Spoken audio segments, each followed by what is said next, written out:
Martín tiene 42 años, cumple 43 en diciembre, ¿no? Más que yo, que siempre me equivoco. Nació en el año 70, fue al Nacional de Buenos Aires, después estudió economía en la Universidad de San Andrés, e hizo un máster en Londres, y posteriormente fue profesor es profesor en las universidades de Itela y San Andrés. Y posteriormente fue designado, tuvo distintos cargos, algunos quizás no los recuerden tanto, como los que tuvo en la provincia de Buenos Aires, donde fue ministro de la Producción y jefe de gabinete. ¿Con qué jefe de gabinete del ministerio, después fue ministro y después va al banco. ¿Con qué gobernador? Con Felipe Solá, ministro de la Producción, y ahí pasó al banco. Cuando dice el banco, fue al banco a presidir el banco, no a hacer un trámite. El Banco Provincia, fue presidente de Vapro, y de allí por fin pasó al Ministerio de Economía de la Nación cuando asume Cristina Kirchner la primera presidencia. ¿Quién te ofreció ser ministro de Economía, Cristina o Néstor? Cristina. ¿Cómo fue? ¿Te llamó un día y te dijo? No, ¿esto anda? ¿Hola? Sí.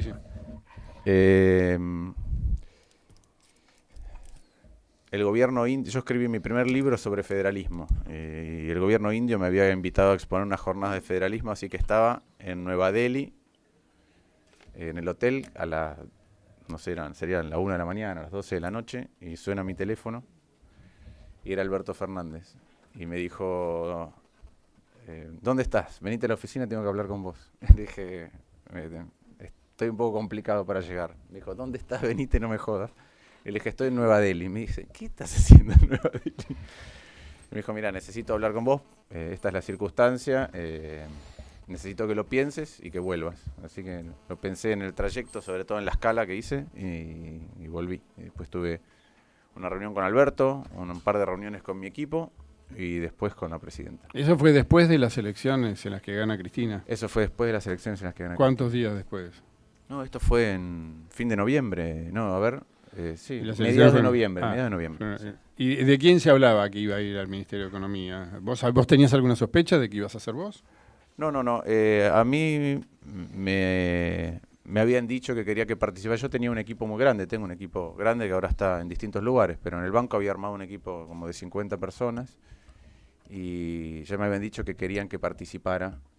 Yo había elegido dónde quería participar. Porque la verdad que el banco es un banco muy complicado de administrar, que tiene 10.000 empleados más otros 2.000 en las empresas del banco, con 14 comisiones gremiales internas. Es un banco que quebró varias veces, estaba un poco agotado. Y a mí me parecía que el equipo yo lo podía aprovechar si apuntalaba a alguien. Y a mí me parecía que la jefatura de gabinete tenía que tener otro rol. Entonces le propuse a Alberto que yo lo acompañaba como vicejefe de gabinete y tenía un equipo que entendía de un montón de cuestiones distintas, porque para mí había que coordinar mucho en la etapa de Cristina, porque las inconsistencias que se empezaban a ver necesitaban un ordenador o alguien que tuviera la capacidad política de ordenarla, porque las inconsistencias provenían de ministerios distintos, cada uno con poder. Entonces, para mí se necesitaba un primus inter pares en el gabinete que lo pudiera reordenar. Y el que iba a ser ministro de Economía era Peirano. De todas maneras, a mí me dijeron que eso no. Me dijeron, no, la jefatura de gabinete no funciona así. Me habían ofrecido otro cargo que no voy a revelar, bastante importante. Otro ministerio. Parecido, un organismo descentralizado muy grande. Pero no importa. A ver, tiren organismos descentralizados, vamos a sacárselo. Y bueno, cuando estaba en India me llamó y me dijo, mira, Peirano no va a ser, entonces necesitamos... ¿Peirano vino después? No, Peirano había sido el que reemplazó a Felisa Micheli, y en los últimos, no me acuerdo si el último año de Kirchner, y se suponía que iba a quedarse. Se suponía que quedaba Peirano, claro. Sí. Scioli hace sus reuniones habitualmente en el Banco Provincia, ahí tiene oficinas, y cuando uno va en el Banco Provincia, en la zona de presidencia, están todas las fotos de todos los presidentes desde que se fundó el banco, que no fue... Cuadros son, sí. ¿En qué año fue que se fundó? Y el banco tiene Por eso, 175 hay un años. montón de cuadros, son pinturas, ¿no? Son pinturas. Son pinturas. Y de pronto uno se topa, son todos jovatos, ¿no? Los de la foto. Y de pronto uno se topa con el cuadro de Martín que llama la atención, porque es ¿tenías cuántos? ¿35 años? ¿34? Sí, 34, 35. Bueno, y a los 37 llegaste a ser el ministro de Economía más joven de la historia. No sé si es así, la verdad que nunca me ocupé de chequear eso, porque a veces se dice, pero es porque los ministerios cambian de nombre, entonces... Bueno, pero Economía se fundó... pero no sé, por ejemplo, ¿cuántos años tenía Cafiero cuando fue ministro de Economía? No, pero Cafiero tenía 27, 28 años, pero era ministro de Comercio Exterior. Pero por eso... Era ahí porque en la época de Perón estaba muy desdoblado. Muy desdoblado. Entonces, pero como Ministerio de Economía, que lo funda Frondizi, ¿no? El Ministerio de Economía en el 58, el más joven por ahí, joven como vos, fue Jesús Rodríguez con Alfonsín. Y después los demás siempre fueron personas de 50 años. Por eso, O 50 o 60. Bueno, algunos que fueron ministros de Economía 4 veces, como Hueve, que fue 4 veces ministro. Pero como la edad es un accidente irremediable, digamos. Sin embargo... No es un mérito, ¿no?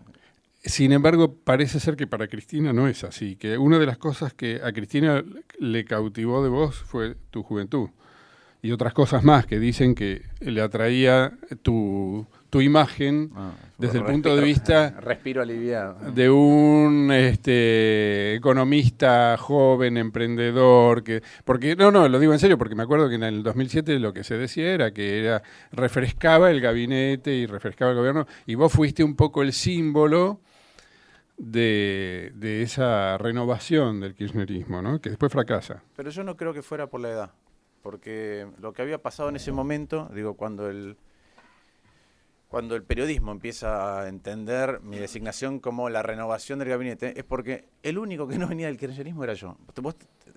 Cuando digo el kirchnerismo no es de la corriente kirchnerista, de Kirchner. Hubo solamente 2 ministros que se nombraron nuevos, que no habían trabajado en el gobierno de Kirchner, pero uno le había hecho la campaña en la provincia de Buenos Aires, que es Florencio Randazzo. El único que no pertenecía para nada al kirchnerismo era yo. Porque después, por ejemplo, Ocaña era ministra nueva, pero había sido presidenta del PAMI, directora del PAMI. Entonces, la verdad que todos venían de la gestión anterior. Entonces era una discusión, por lo que tengo entendido, por lo que entendí después, había una discusión de cuánto tenía que renovar Cristina el gabinete. Y había un ala, entre la cual yo me contaba, que creía que ella tenía que renovar bastante el gabinete. Y ahora explico por qué. Y hubo bueno, Kirchner no quiso. Kirchner quiso que quedara la mayor cantidad posible de ministros que habían trabajado con él. Entonces, si se hubiera quedado Peirano, no hubiera habido ninguna renovación. Que es curioso, ¿no? Cambiar la administración y que todos los ministros fueran los mismos.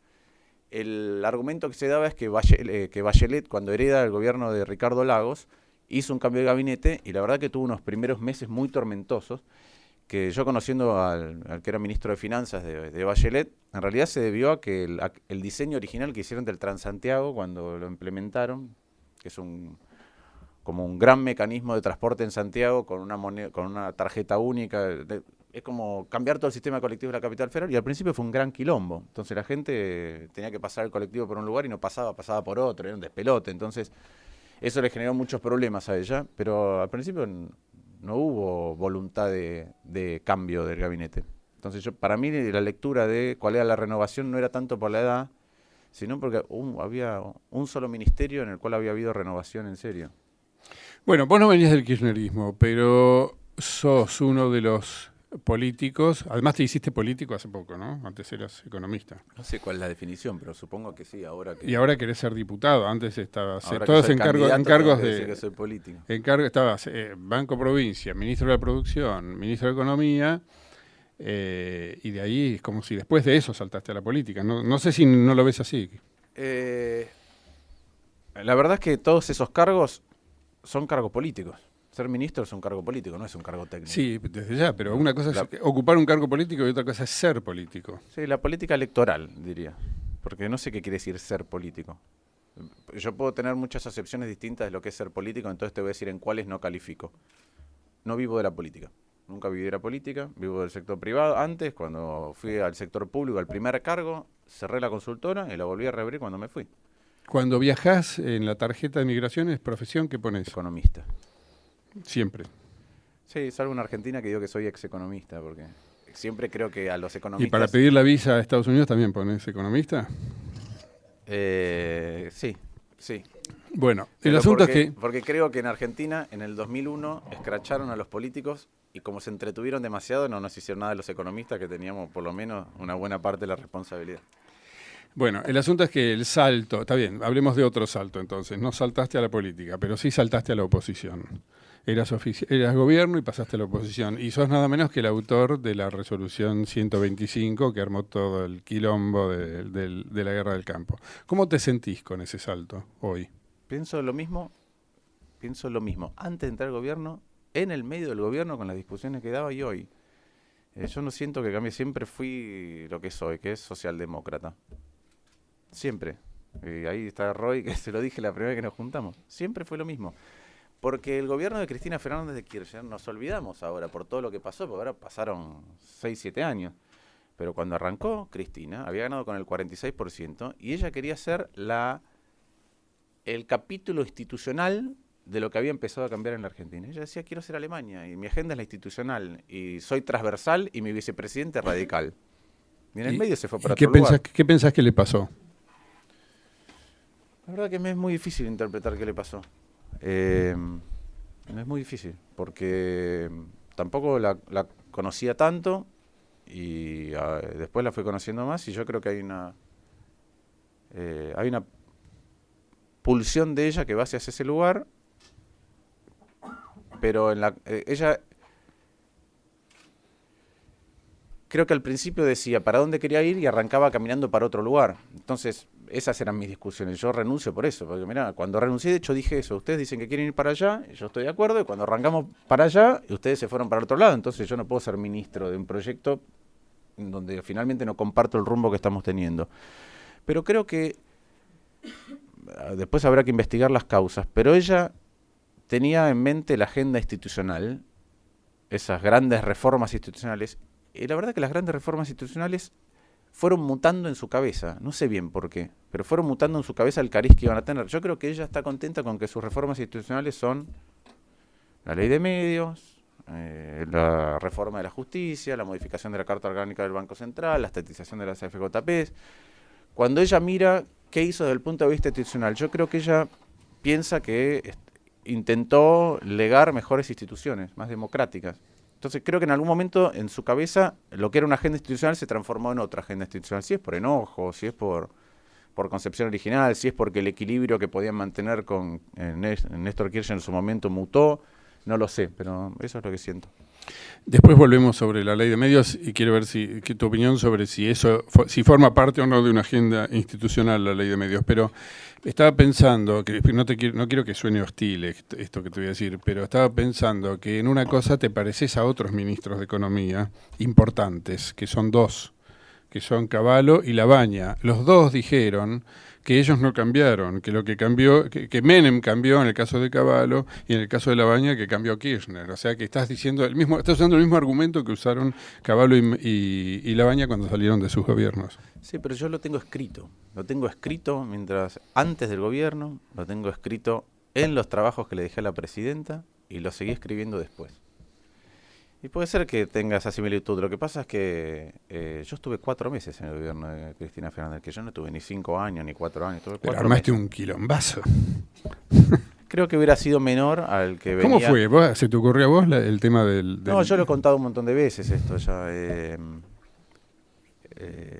Yo le presenté a la presidenta, apenas asumimos, un diagnóstico de lo que había de la situación local e internacional, y lo que le dije es que lo había puesto por escrito en un libro en el 2004. En el 2004 escribí en un libro que se llama Sin Atajos, con Javier González Fraga.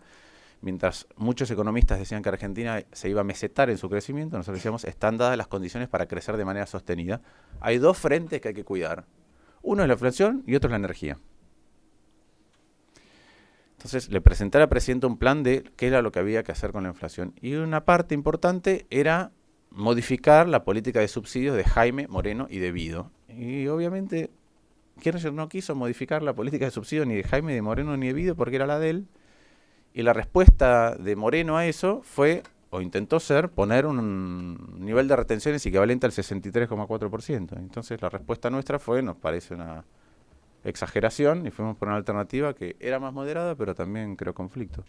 ¿Cómo era tu relación con Néstor Kirchner y con Cristina? Con Cristina muy asidua y de intercambio sobre la visión de cada uno de los temas. ¿Cómo es la relación de un ministro con la presidenta? No sé, de un ministro te puedo decir la mía. La tuya, sí. No, bueno, lo que está puertas adentro, digamos. Porque yo he visto cosas distintas. Hay ministros que no le dicen lo que piensan a la presidenta. Entonces, yo tenía mis discusiones con la presidenta. Y cuando le veían con una cosa que a mí me parecía equivocada técnicamente, o equivocada políticamente, o equivocada porque tenía otras intenciones, se lo decía. Y tenía muy buenas charlas, y lo que le presentaba es mucho material, y la verdad que la presidenta lee el material, se lo lleva el fin de semana y lo lee. Y con Néstor Kirchner tuve más diferencias, porque apenas asumí le fui a contar cuáles eran los riesgos que entrañaba para Argentina la crisis financiera internacional que había empezado en agosto del 2007. Y tuve una reunión y a él le interesaba más crear lo que hoy terminó siendo, como no sé, la Gran Macro, era una fundación. Y digo, mirá, yo creo que esto va a tener impacto, no sé si en el 2008, no sé si en el 2009, pero no me gustaría llegar a las elecciones del 2009 con la Argentina con una merma enorme de recursos y en recesión. Y creía que había que tomar medidas preventivas. Y él dijo, bueno, sí, eso sí, pero lo que me interesa es armar una escuela de economistas kirchneristas. Bueno, eso. Bueno, entonces vos te autodefinís como socialdemócrata y te sentís cómodo ahora en UNEN con Lilita Carrió como cabeza de lista y vos sos el 2 de esta lista. ¿Sí? Recordemos que UNEN fue la única fuerza de la capital federal que usó las PASO para ir a internas y Martín se presentó junto con Terraño, salieron segundos, como sacaron más del 22%, a diferencia de Prat Gay, quedaron intercalados en la lista, entonces ahora la lista es Lilita 1, vos 2, el 3. Fernando Sánchez, la cuarta es Carla Carrizo, quedó uno de cada uno, digamos. Después Alcira Argumedo. Por más que algunos trataron de colarla antes, el mismo día de las elecciones, cuando Roy anunció cómo quedaba la lista, la coló Alcira antes que a Carla Carrizo, pero nada más vale. ¿Y cómo te ves como diputado? ¿Qué quiere decir cómo me veo como diputado? ¿Cómo te imaginas vos sentado en una banca haciendo qué? Mira, yo creo que la tarea en la Cámara de Diputados entraña distintas cosas, que lo que no hay que hacer es mentir con respecto a lo que se puede hacer en la Cámara de Diputados, porque me parece que eso es un error grave. Primero, creo que no hay que mentir porque las cosas que hay que hacer en la Argentina van a llevar mucho tiempo y requieren cambios a nivel social, no es una política económica lo que hay que cambiar. Para mí hay un tema mucho más profundo en el que en todo caso entraremos.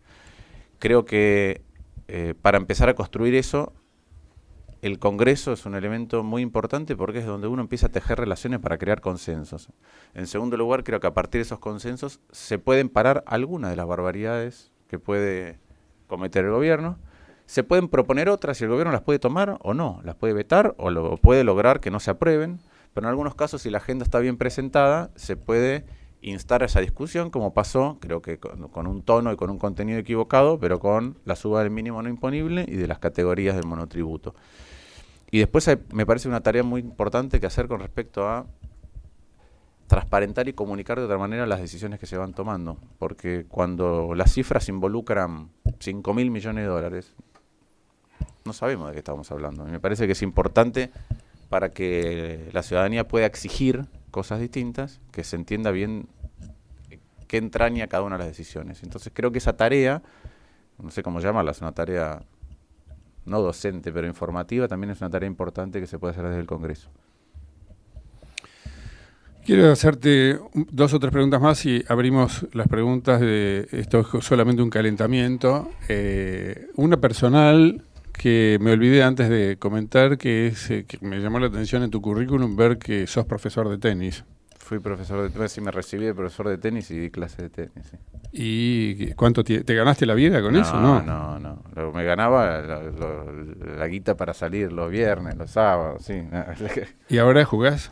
Hace mucho que no juego porque me operé una hernia de disco en el año 2002, que me hice jugando al tenis. El presidente actual de la Argentina se supone que, ocupó el mismo cargo que vos, ministro de Economía. El presidente actual de Argentina, me costaba. No notaste que desde ayer tenemos un nuevo presidente. Eso ya es un gran mérito suyo, que no lo hayas notado, que no haya habido diferencia. Pero sí estamos presididos por Vudú. Es la primera vez que tenemos un presidente economista, ¿no? Qué miedo. Sí, exacto. Varios trataron, pero no llegaron, como Alzogaray, Cavallo o López Murphy. ¿Qué opinión tenés de Vudú como... ¿cuánto sabe de economía? Nunca he conversado con él de economía, la verdad, porque casi no lo conozco. ¿No? Cuando yo fui ministro, él trabajaba con Sergio Massa en ANSES, entonces no lo trataba mucho. Yo creo que lo debo haber visto 2 veces en mi vida. Una porque un día fui a comer a un restaurante y estaba un restaurante que quedaba enfrente de ANSES, que no está más, que se llama Bar Tuñón, por el poeta local. Y estaba Vudú. Bar Tuñón, por González Tuñón. Sí. No entendí Bar Unión, no entendía cuál era el poeta. Sí. No, y yo estaba comiendo en la mesa con un amigo mío, que después me acompañó en el banco del ministerio, y en otra mesa había 4, y me dijo, ese es el único, el que está ahí, me dijo él, y me lo presentó. El de la moto. Me lo presentó, pero no registré el nombre, porque era no junior, pero ese es el único asesor de Massa que sabe de economía. Me dijo mi amigo que no era economista. ¿Y tu opinión como economista sobre Kicillof cuál es? Yo creo que Axel Kicillof es una persona muy formada, pero muy formada en una parte, en un nicho específico de la economía y muy teórico. Tiene una formación histórica interesante, tiene una formación sobre una parte de la historia del pensamiento económico. ¿Qué es Kicillof exactamente? Porque algunos dicen que es keynesiano, otros dicen que es marxista. ¿Qué es? No ¿Cuál sé, es esa hay que formación? preguntarle a él. Digo, keynesiano no es porque no hace sus políticas, no tiene mucho que ver con lo que es Keynes, digamos. Y lo que me parece que hay una diferencia sideral entre entender de economía y poder gestionar economía, que son cosas, y menos poder gestionar una empresa, son cosas muy distintas, que a veces los economistas que hablan de afuera y no han administrado, las minimizan. Y creo que es muy importante. Yo, digo, la verdad que he estudiado, no sé si mucho o poco, pero he hecho algunos posgrados, digamos. Y he dado clases. No recuerdo haber tenido que usar nada de lo que aprendí en un posgrado en una decisión del Ministerio de Economía del banco. Eso también puede leerse como que estudiaste al pedo. No, porque la economía, cuando uno empieza a avanzar, y si estás haciendo un doctorado y te investigás nichos muy chiquitos, con mucha profundidad, cuestiones extremadamente teóricas, que a la hora de decidir cuál es la política comercial de un banco, o si querés hacer un pase o no, si querés, no tenés que saber todo eso. La verdad que no. Bueno, en realidad, ya que estamos, acá hay muchos alumnos de periodismo y es un poco lo que yo pienso, lo que vos decís es lo que yo pienso sobre la semiología y la semiótica para ser periodista. Estudiar semiótica no te sirve te sirve para formarte, pero no para tomar decisiones periodísticas. En ese sentido es parecido. Y es así, y la verdad es que en el Ministerio de Economía también. No hay muchas cuestiones que requieran, no sé, por ejemplo, el libro con el que últimamente, no sé si ahora porque ya hace tanto que no doy clase, pero el libro con que se enseña macro avanzada es Blanchard y Fisher, todo con modelos de generaciones superpuestas. La verdad es que no me sirve, nada de lo que hay en Blanchard y Fisher me sirve para tomar una decisión en el Ministerio de Economía.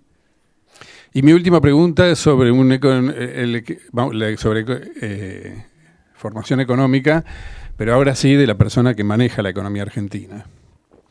¿Qué opinas de Moreno?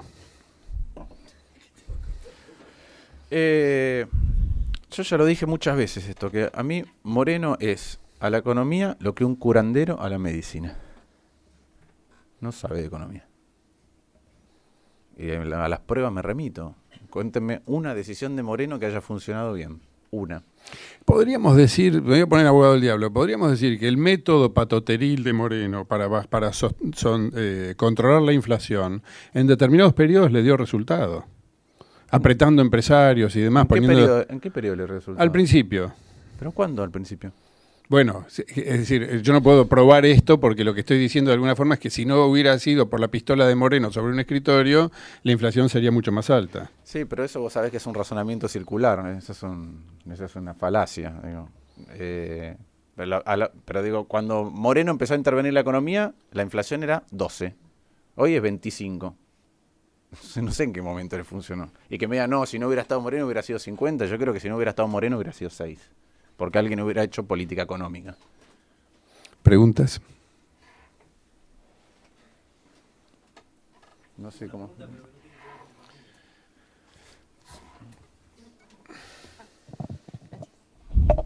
Mi pregunta tiene que ver con lo que uno de los candidatos del PRO, Petrella, dijo hoy en La Nación, que UNEM vendría a ser como un kirchnerismo light, porque básicamente votan parecido al Frente para la Victoria. ¿Coincidís? No, me ¿No? parece ridículo. Sinceramente me parece ridículo. Petrella antes también dijo que el PRO es la única fuerza progresista, o la fuerza más progresista de la Argentina. Me parece otra ridiculez. Lo que pasa es que ser progresista y desarrollista es como, viste, progreso y desarrollo son cosas buenísimas, entonces somos todos progresistas y desarrollistas, pero la verdad que no, y de hecho ellos tuvieron un problema enorme, porque hubo un momento en donde, digo, nadie puede decir que Elisa Carrió es kirchnerista, me parece como una joda, me parece una joda.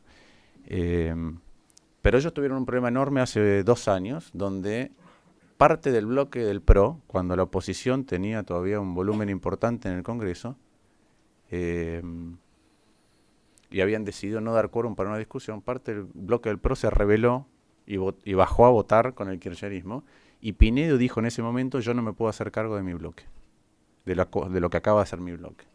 Entonces la verdad que en ese momento el PRO fue mucho más cooptable para ciertos intereses que lo que puede, que Lilita Carrió, que me parece absolutamente inabordable en una circunstancia parecida. Yo diría al revés, que a mí, yo tengo muchos amigos en el PRO, tengo alumnos en el PRO, en cargos importantes, y soy amigo de Gabriela Michetti. Y de hecho hay unas cuestiones de la gestión del PRO que me parecen buenas, pero después yo creo que tiene un ADN parecido al kirchnerismo. Primero, es toda una gestión orientada alrededor de una persona y del proyecto de una persona. Entonces es el Estado entero orientado a un proyecto personal. 2, no quiere hacer nunca internas. Y esto lo he vivido yo, porque no quieren hacer internas. 3, en temas de, digo, para mí la nueva política es más que marketing o solamente gestión. No tiene una ley de ética pública. La boleta única no le ha interesado que avance en ningún momento en la capital federal. No tiene una ley de control de la publicidad oficial. No la tiene. Digo, este año el presupuesto de publicidad del gobierno de la ciudad son 250 millones de pesos. Es la mitad de lo que invierte en educación. Pero además es casi la única partida que sobreejecutan sistemáticamente. Con lo cual, si uno ve la sobreejecución promedio de los últimos 6 años, probablemente gasten 350 millones de pesos. Y hoy no están orientados a la gestión de un gobierno o algo que es importante para la comunidad. Cuando vos ves las publicidades, está Mauricio Macri todo el tiempo. Y hoy me pasó otra cosa adicional, que es, el Metrobús es una muy buena obra, digamos. Uno puede discrepar de qué es lo que ocurre con un lugar emblemático como la Avenida 9 de Julio, el Obelisco, etc. Pero ¿por qué es amarillo? Pero no lo digo, quizá desde el punto de vista estético, de un estudio de lo que hay alrededor, quizá lo que mejor hubiera funcionado estéticamente, ya que íbamos a alterar una avenida, que es la principal postal de la ciudad de Buenos Aires, quizá no tenía que ser amarillo. Y este tipo de cosas me parece que ahí se confunde el Estado con el interés partidario. Y en eso creo que hay una matriz parecida. Después, insisto, la gestión en muchos casos es buena, tengo amigos, pero tengo estas discrepancias con el PRO. En eso tiene un ADN mucho más parecido.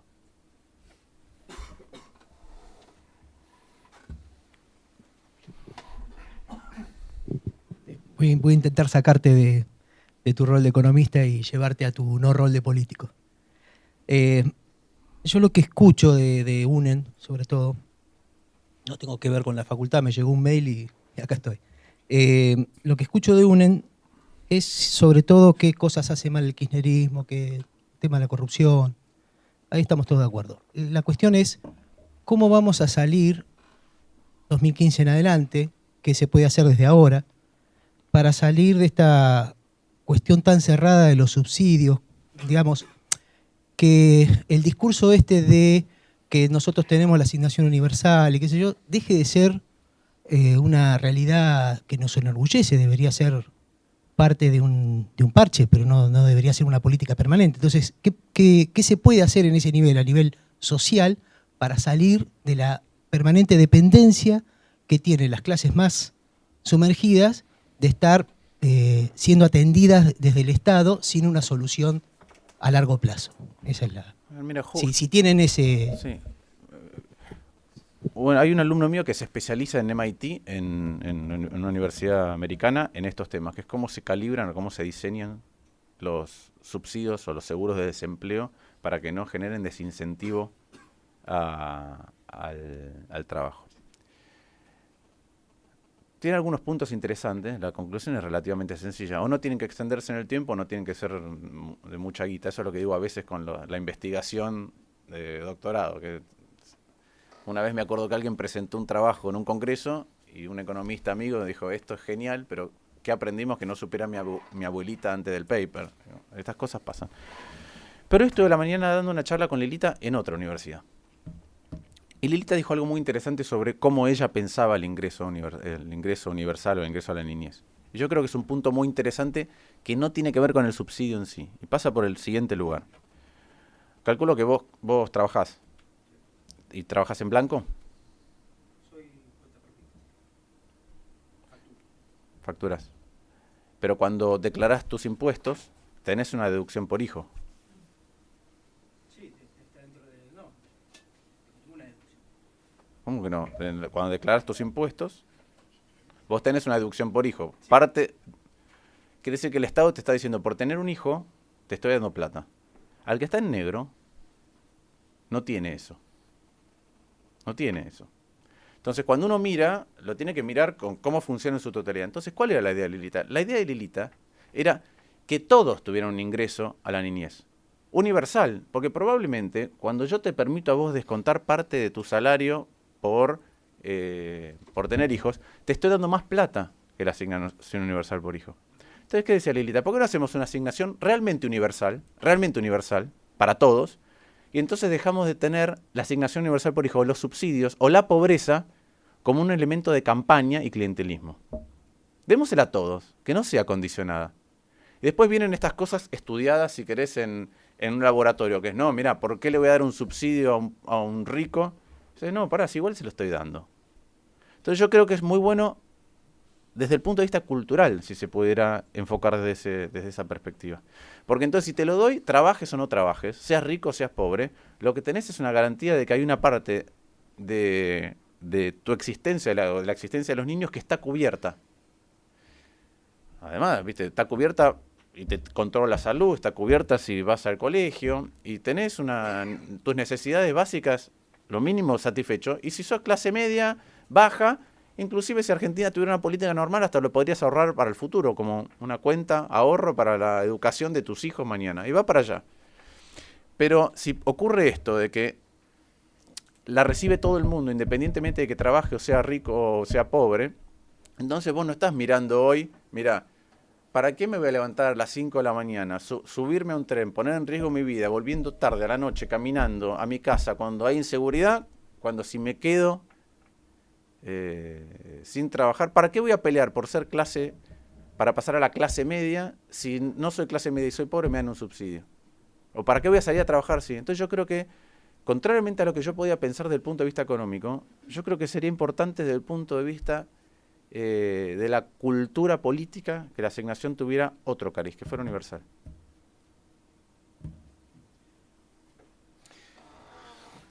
¿Quién sigue? Mientras le dan el micrófono, el proyecto de ley de asistencia universal por hijo era de Lilita, justamente, ¿no? Cristina se lo tomó. Bueno, sí. Cristina se lo tomó a Lilita.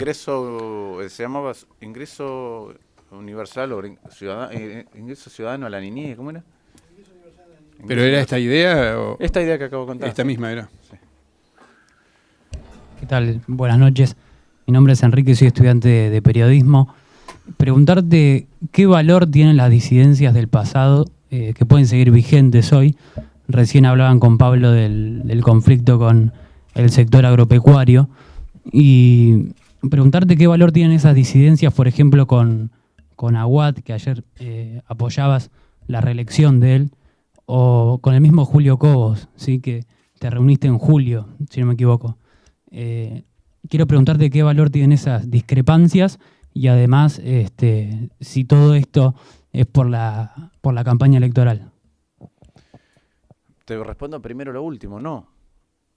Porque lo que estamos tratando de construir es un método, y un método que fuerza a los partidos a abrirse. ¿Abrirse a qué? Abrirse a ideas nuevas, abrirse a gente nueva, abrirse a métodos nuevos.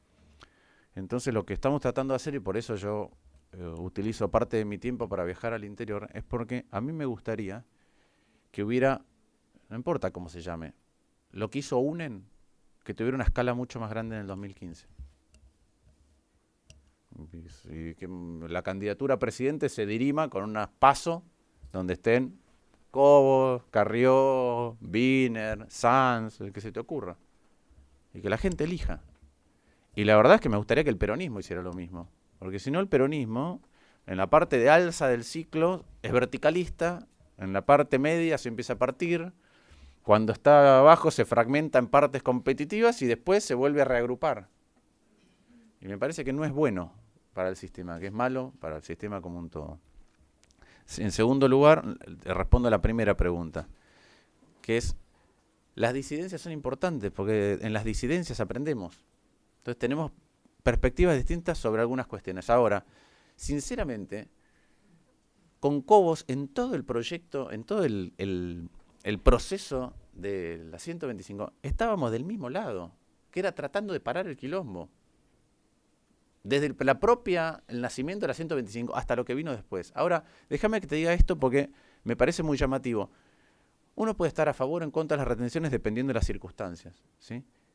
Y puede estar pensando que la alícuota tiene que ser más alta o más baja. Pero estamos discutiendo sobre la alícuota de un tributo, en donde ni él ni yo participamos o estuvimos en lugares distintos, es en cómo se encaró la discusión. La verdad que la discusión se encaró de una manera cada vez más disparatada. La responsabilidad mayor nos cabe a los que estábamos en el gobierno en ese caso, a pesar de que en el caso de él y en el mío, y en el de Alberto Fernández, tratamos de ir precisamente para el lado contrario, pero también es una responsabilidad de las dos partes. Sí.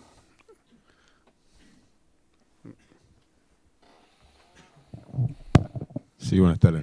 Quería saber cómo ves hacia dónde vamos en la economía en función a las reservas del Banco Central, previendo que el año que viene va a haber un nuevo pago por deuda externa de 9.000 y pico de millones previsto en el presupuesto, va a haber un déficit en la balanza, ¿cómo se llama?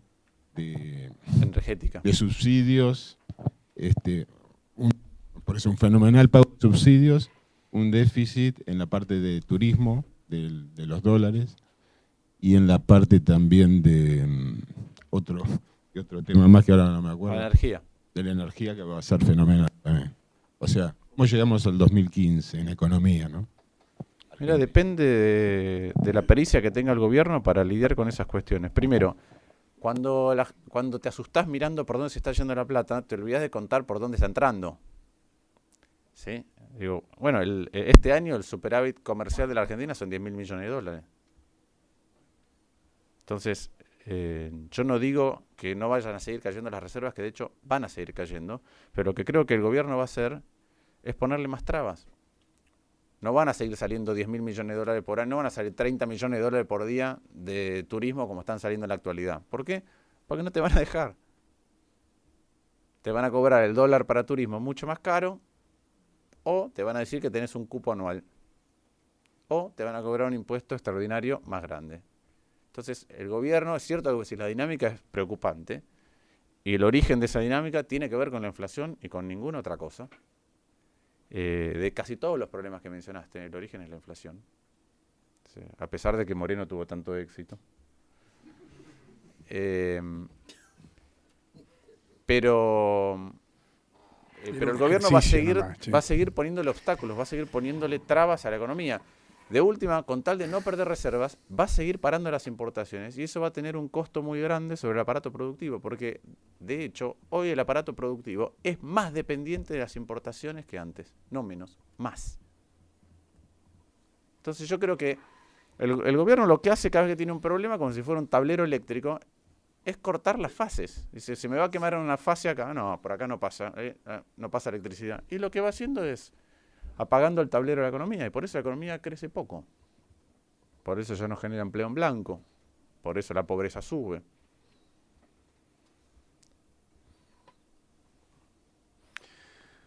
Sí, mientras te acercan el micrófono, quiero preguntarle a Martín, por esto que acabas de decir sobre restricciones a la salida de dólares por turismo. Dijiste que habría 3 posibilidades, de que alguna de esas 3 van a ser. No, puede ser que el gobierno invente otra, pero digo, restrinjo la cantidad, restrinjo el precio, y de restringir el precio hay 2 maneras, o de subir el precio. O bajo la cantidad o subo el precio, ¿no? De bajar la cantidad es decirte, te pongo un cupo. Subirte el precio es decirte, mira, cada vez que pagues con tarjeta de crédito te voy a liquidar con otro tipo de cambio. O decirte, bueno, te pongo un impuesto adicional. Lo del impuesto adicional, si es un aumento del 20%, Echegaray lo negó. Sí, también negó que se iba a prorrogar el blanqueo. O sea que no hay que creerle a Echegaray. No sé, pero digo, es evidente que después las decisiones se toman de otra manera. Lo que creo es que para mí lo del impuesto no sirve, porque se muerde la cola. Porque como el gobierno está emitiendo, el gobierno pierde 1.000 millones de dólares de reserva, estuvo perdiendo por mes, y emite 8.000 millones de pesos por mes. Bueno, la verdad, el tipo de cambio se va para arriba. Entonces vos me pones un impuesto del 25, primero pusieron del 15. Cuando se asustaron y lo pasaron al 20, el dólar blue pegó un salto que te anuló la suba del 20%. Entonces digo, me parece que esa es morderse la cola, tenés que inventarte otro mecanismo que sea más flexible que eso. Con lo cual yo descartaría, estoy de acuerdo con Echegaray, no es la manera más eficiente. Entre el precio y la cantidad, yo creo que es mejor regular por precio y no por cantidad. Porque si yo te digo, podés comprar $2.000 por año o $3.000 por año, digo, y bueno, y vos tenés una empresa que exporta, está tu representante comercial viajando todo el tiempo al exterior, ¿qué hace? No va más. Es preferible decir, bueno, gastá menos, pero andá a vender al exterior. Porque... Todas esas regulaciones siempre son complicadas de implementar, ¿no? Sí. ¿Quién estaba?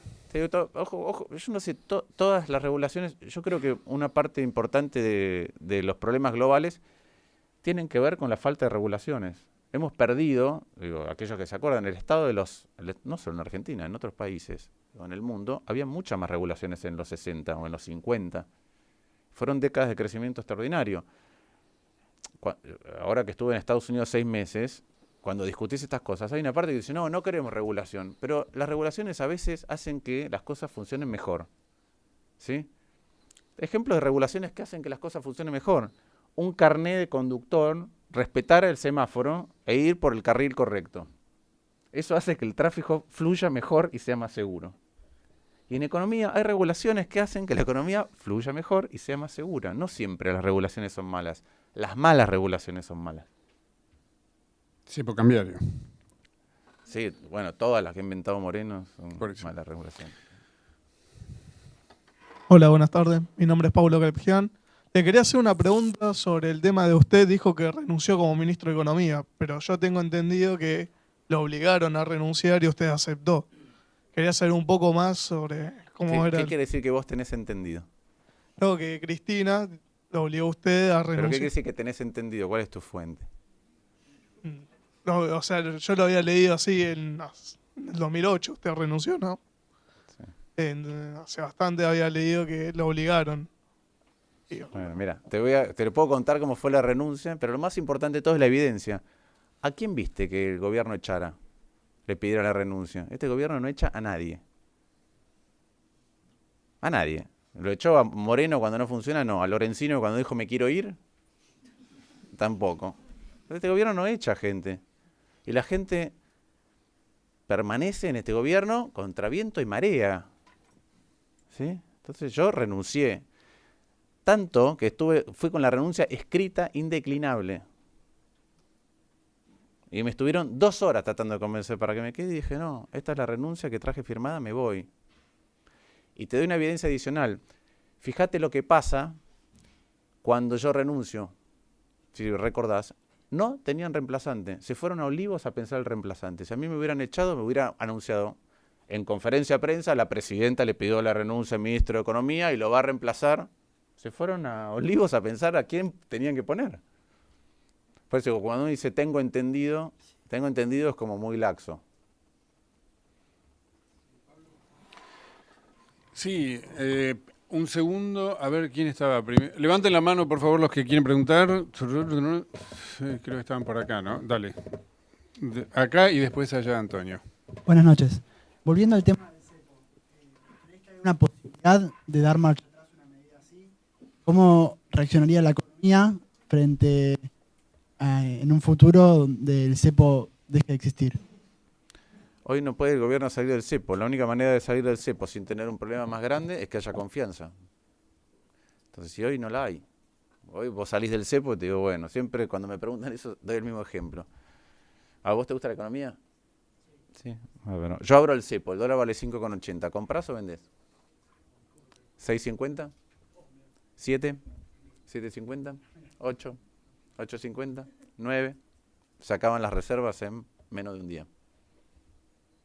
El día que vos digas, no sé, mira, ahora que está este gabinete, este ministro de Economía, están ingresando capitales y saben manejar la reserva del Banco Central y pulsear al mercado, por ahí decís, no, a 10 no compro porque por ahí me rompen el culo. Ahí es cuando podés abrir el cepo. Antonio. Hola, ¿se escucha? ¿Se escucha bien? Sí. Sí. Hay 2 temitas que quiero preguntarte, Martín. El primero es si la Argentina puede ser gobernada por gente que no es peronista. La sensación uno tiene ahora que Massa dice lo mismo que Alberto Fernández, pero consiguió representar a parte de la oposición. Y la otra sensación con respecto a las alianzas, la experiencia que hay de la Rúa y el Chacho Álvarez, que llevó a la semana más trágica institucional de Argentina, da la sensación de que cuando los socios se unen solamente por un aspecto electoral, cuando tienen que gestionar y manejar la consola, pueden hacer macanas. Y la sensación que uno tiene es que Lilita a veces no te da la garantía de tranquilidad y frialdad que los momentos necesitan. La primera, ¿cuál era? La del peronismo. A mí me parece... Pero me parece que pensar que solo el peronismo puede gobernar, me parece que está basado en 2 momentos recientes de nuestra historia, relativamente recientes de nuestra historia, que eran extremadamente difíciles los dos, ¿no? El primer gobierno democrático y la verdad que el gobierno de la Rúa, que tenía una circunstancia mucho más compleja de lo que ha enfrentado otros desde el punto de vista económico. ¿Por qué digo esto? Porque estaba dentro de un corset muy difícil para salir. Muy difícil para salir porque políticamente no había plafón político, había que era una decisión compleja desde el punto de vista político, decir, salgo de la convertibilidad, salgo ahora, en el 2000, en el 99. Pero la gente no quería eso. Y además, con una soja, toda la cosecha de soja de ese momento era bastante menos que el valor de las retenciones de hoy. O sea que, ¿sí? Entonces me parece que son circunstancias... Entonces adjudicarle al peronismo esa capacidad es como decir, después de Isabelita, decir, che, el peronismo no puede gobernar. Porque también digo, el peronismo en ese momento no podía gobernar. Se mataban entre facciones y terminamos con una dictadura genocida. Y además, No, bueno, pero el peronismo, pero el peronismo en ese caso, para darte un ejemplo, el peronismo en ese caso hizo algo bastante curioso, que es el líder, el fundador del peronismo, puso a su mujer de vicepresidente. Eso es parte del peronismo también. Entonces me parece que son momentos históricos, dependiendo de cómo uno lo perciba. Segundo, a mí me gusta mucho la estadística. Decir que las alianzas no funcionan porque una no funcionó, me parece un exceso. Porque otras alianzas, en Chile o en Brasil, que es el PT o Lula es un gobierno de alianza, fue un gobierno de alianza. Está bien, pero yo creo que no somos distintos en el ADN que otros países. Uruguay tiene un gobierno de alianzas. Entonces yo creo que nos quedamos con, encima la alianza tuvo la mala idea de ponerse el nombre alianza, con lo cual cagó el nombre para toda la cosecha, digo, el concepto de alianza, no se puede aliar. ¿Puede hacer una objeción a eso que dijiste recién? Una no funcionó. No es solo que una no funcionó, sino que no funcionó la única de la historia argentina. No hubo otro gobierno de coalición. Pero, el único que hubo fracasó. Pero por eso, cuando uno hace econometría, yo no por ejemplo, si yo quiero decir la estatura promedio del auditorio es alta. Es decir, bueno, ¿a quién tomo para ver si estoy de acuerdo, si estoy en lo cierto o no? Tomo al más bajito, no sé, te tomo a vos. Te mido y digo, viste, al final la altura promedio de estos auditorios siempre está mal. ¿Por qué? Porque acá tengo el ejemplo. No, pero pará, si quiero ser un poco riguroso, tendré que empezar a sumar más gente y me va a dar el promedio más certero. Entonces, la verdad que decir que las alianzas no funcionan porque hubo una que no funcionó y que tuvo la mala idea de llamarse alianza, porque entonces tenemos que ponerle otro concepto. Se tendría que haber llamado partido de la alegría, no sé, cualquier otra cosa que no nos afectara. Entonces, ese es el segundo tema. Con respecto a cómo ¿son fáciles? No, son más complejas que un partido. No que un partido, son más complejas que un partido que solamente verticalista está armado en tronco a una persona. ¿Sí? En tronco, dije cualquier cosa. Como tronco, que usa como tronco, que usa como cabeza alrededor de una persona.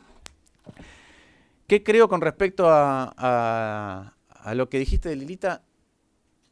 Que el método altera eso, porque esto no es una persona que encabeza una cosa y que los demás están puestos por esa persona y esa persona es, como la quieras llamar, exuberante o no sé qué dijiste, irascible, no sé lo que le quieras poner. No, esto es un lugar donde fuimos todos, 4 listas, a preguntar a la gente cómo quiere armar un espacio colectivo y que lo vamos a seguir armando así, incorporando más partidos, más gente, más provincias. Y la verdad que es una manera distinta de construir. Eso creo. Te toca a vos, pero que Antonio, me fallaste.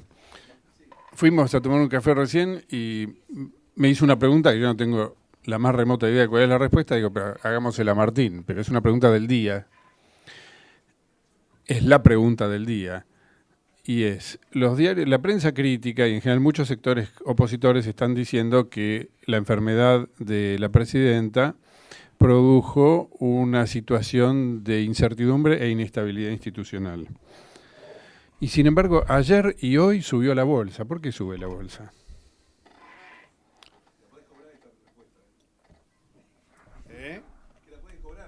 Yo creo que porque los muchachos que compran y venden la bolsa no entienden nada. Digo, la verdad es, por ejemplo, cuando murió Kirchner, la bolsa subió. Y hoy estamos mejor que en el 2010. No, digo, fuera de broma. Hay, primero que una golondrina no hace verano, entonces un día de suba, me parece que muy poca sustancia. Segundo, puede haber gente que piense que un kirchnerismo en declive es bueno para la economía. Y esa puede ser la reacción de algunos de los operadores.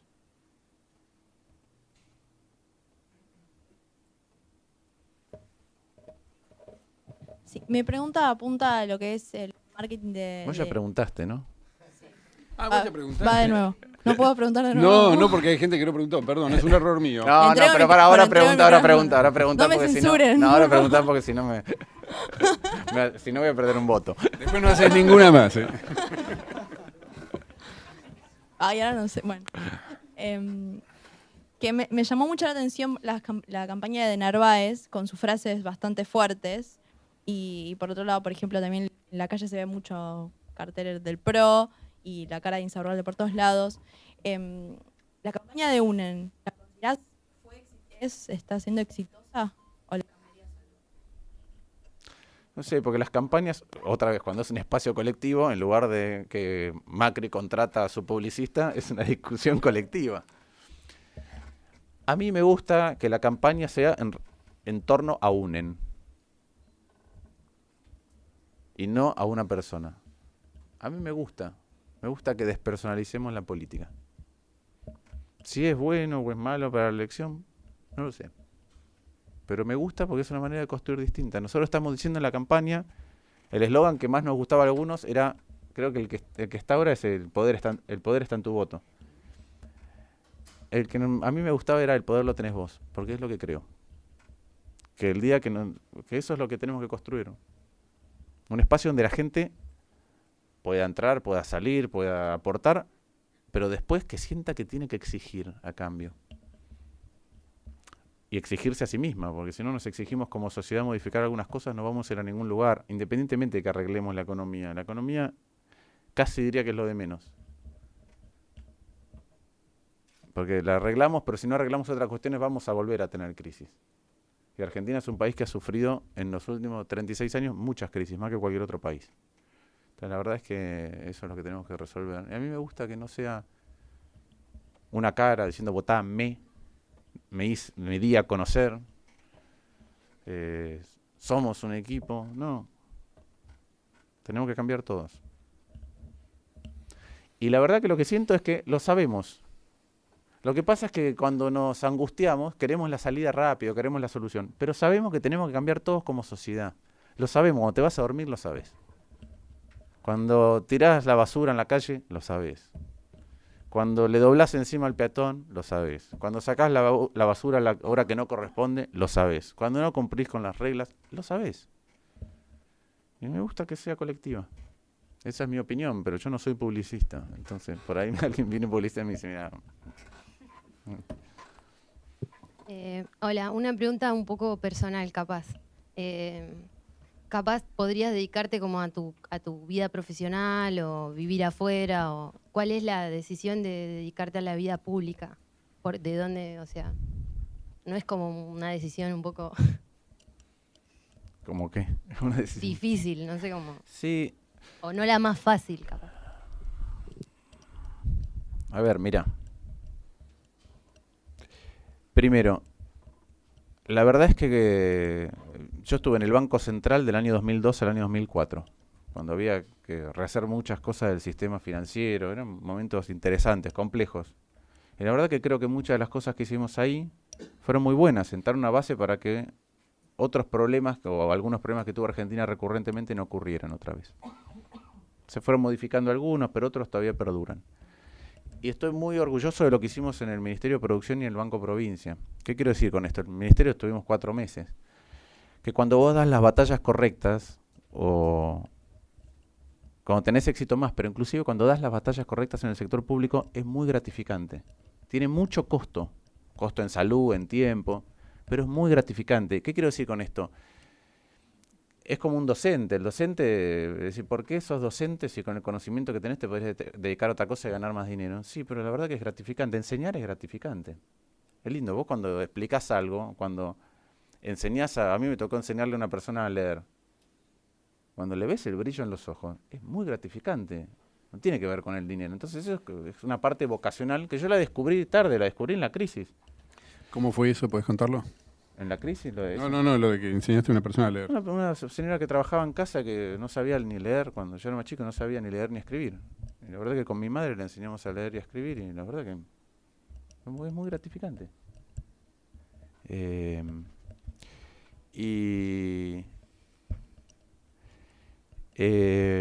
perdí. Entonces es una vocación. No niego que cuando viene la función pública, en la Argentina tiene muchos sinsabores. Es compleja. Digo, si vos sos una persona honesta, ganás menos plata que lo que podrías ganar. Y además, estás sujeta a... la función pública está sujeta a cosas que no dependen de vos y que hacen que reputacionalmente no te prestigie estar en la función pública.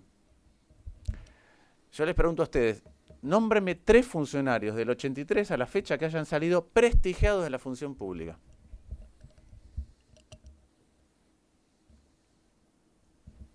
Es tremendo, ¿eh? ¿Te ocurre alguno? Es tremendo.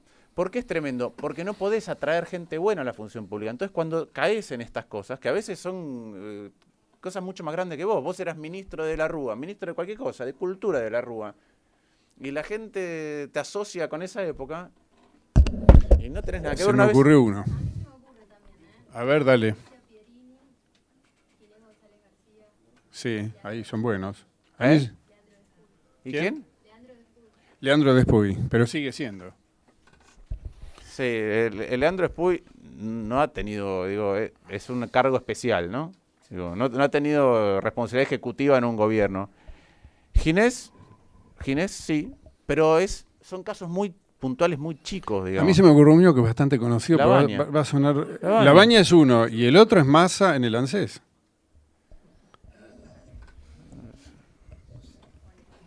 No te gusta, pero es así. Más conocido, prestigiado, es distinto, digo. Él no hizo una reforma previsional que dejara mejor a la Argentina, no hizo lo que tiene ahora, y de hecho cuando se fue de gobierno tampoco había salido prestigiado, había salido con un nivel de conocimiento más alto. Entonces digo, pero no importa, nos devanamos los Y el sesos. otro es Cavallo, que lo volvieron a llamar, No, porque pero- él también que hizo Pero todo lo que la quiero primera. decir es, nos devanamos los sesos, recién estuvimos pensando, y los ejemplos son Alicia Perini. Levante la mano quien conoce a Alicia Perini. Vos la conocés, yo también. ¿Quién más? 3 en un auditorio conocen a Alicia Perini. Y mirá que hemos tenido funcionario público para tirar. Entonces, este es un problema de la función pública que hace que sea muy difícil atraer gente buena. Si vos no pagás bien y encima no te prestigia, ¿cómo atraes gente buena a la función pública? Entonces, es cierto que tiene ese riesgo.